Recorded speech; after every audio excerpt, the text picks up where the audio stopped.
दशकं टु श्लोक 9. अत्या अत्यायासकराणि अत्यायासकराणि कर्मपटलान् ನ್ಯಾ ಇರಲಿಲ್ಲ ಅಂತ ಬರ್ಕೊಳ್ಳಿ. ಪಟಲಾನ್ ಆಚರ್ಯ. ಸೊ ಈ ಕಡೆ ಏನು ಬರುತ್ತೆ? ಆಚರ್ಯ ನಿರ್ಯನ್ಮಲಾಹ ನಿರ್ಯನ್ಮಲಾಹ.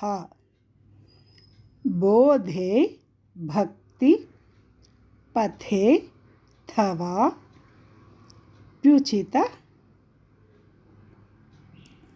ಪ್ಯುಚಿತತಾ ಮಾಯಾಂತಿ ಪ್ಯುಚಿತತಾ ಮಾಯಾಂತಿ ಕಿಂ ತಾವತಾ. ಅತ್ಯಾಯಾಸಕರಾಣಿ ಕರ್ಮಪಟಲಾನ್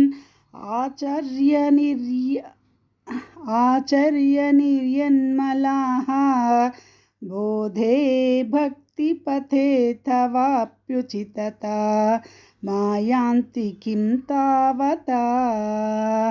ಅತ್ಯಾಯಾಸಕರಾಣಿ ಕರ್ಮಪಟಲಾನ್ ಆಚರ್ಯ ನಿರ್ಯನ್ಮಲಾಃ ಬೋಧೆ ಭಕ್ತಿಪಥೆ ತವಾಪ್ಯುಚಿತತಾ ಮಾಯಾಂತಿ ಕಿಂ ತಾವತಾ. ಕ್ಲಿಷ್ಟ್ವಾ అది షాగే టావత్తు వావత్తు. క్లిష్ట్వా తర్క పథే పరం తవ వపుః వపుః. ಬ್ರಹ್ಮಾಖ್ಯ ಮನ್ಯೇ ನೇಗೆ ಯಾವತ್ತು ಐವತ್ತು. ಸೊ ಏನಾಗುತ್ತೆ? ಮನ್ಯೈ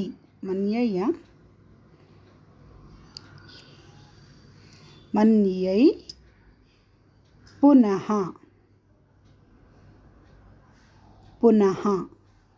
ಚಿತ್ತಾರ್ದ್ರ.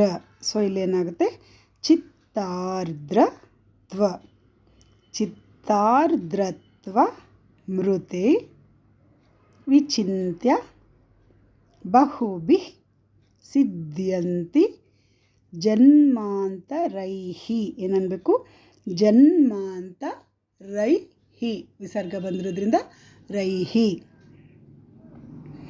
ಕ್ಲಿಷ್ಟ್ವಾ ತರ್ಕಪಥೆ ಪರಂ ತವ ವಪುಃ ಬ್ರಹ್ಮಾಖ್ಯಮನ್ಯೈ ಪುನಃ ಚಿತ್ತಾರ್ದ್ರತ್ವಂ ಮೃತೆ ವಿಚಿಂತ್ಯ ಬಹುಭಿಃ ಸಿದ್ಧ್ಯಂತಿ ಜನ್ಮಾಂತರೈಃ. ಕ್ಲಿಷ್ಟ್ವಾ ತರ್ಕಪಥೆ ಪರಂ ತವ ವಪುಃ ಬ್ರಹ್ಮಾಖ್ಯಮನ್ಯೈ